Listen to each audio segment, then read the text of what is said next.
So, tactical nuclear strikes, meaning smaller weapons, would have been very effective 8 to 10 years ago.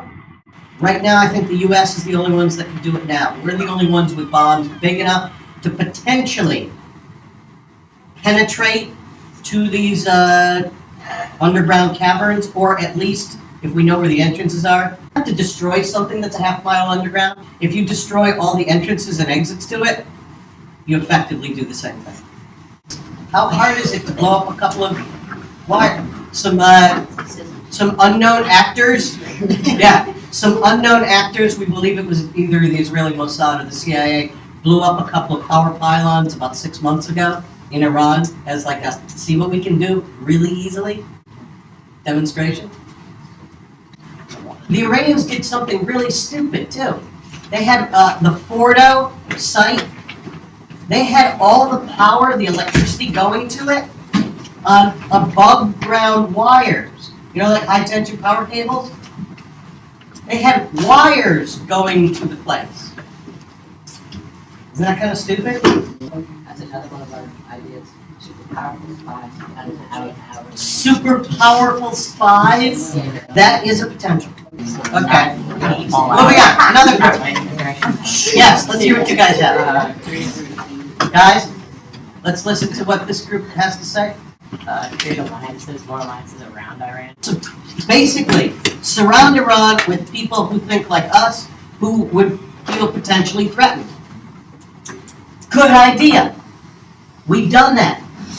The countries that feel threatened by Iran are Israel, United States, Kuwait, Bahrain, United Arab Emirates, Saudi Arabia, Jordan.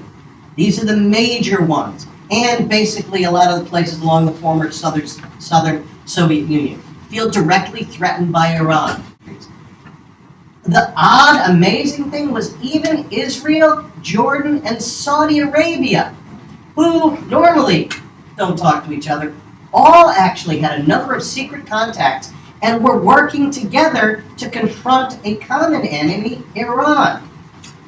And all these countries, unfortunately, look to the United States to take the lead. We'll help you. We'll actually supply military bases. We will supply refueling facilities. We will supply coastlines for you guys to infiltrate.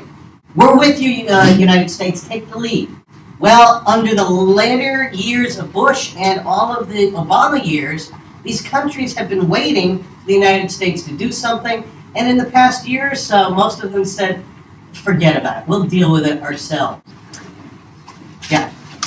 So ours was continue kind of covert operations as in sending computer viruses like they did before. Yeah. We've been doing that. Israel's been doing that. We think Britain and France have also been doing that. Keep up the pressure on Iran. Do what kind of damage you can. Try and force them, convince them to change their ways. Nobody else is going to do it. And, you know, Nick and Ethan are beating each other up. I'm not going to tell all you girls, okay, all you girls get together and break up that fight because it's closer to you, they're closer to your age. No, I'm going to do it because it needs to be done. Yes? They might not have nuclear weapons. Nuclear weapons. So why should we even get involved? Like, I think we should be non-interventionists. Okay, well that was one of the rules. You can't do nothing. And the reason you can't do nothing is because, hang on, the reason you can't do nothing is because the larger body of evidence says everything they have done is far beyond what is needed for their... You're not listening. You're already ready to come back to me. What? Just listen. Everything they have done so far, evidence, proven fact, is far beyond anything a country would need to create nuclear power, energy, without nuclear weapons. They have gone far beyond that. The IAEA has constantly said, let us into these sites to prove that you are not producing weapons, and Iran has constantly said no. But we're the only country in the world that's ever used nuclear weapons. That's irrelevant. No, it's not. Sure it is. Like, I'm not going to lie and say we should do something if that's okay. But part of the rules for this, because we're working I'm sorry. Please come to the office. Who?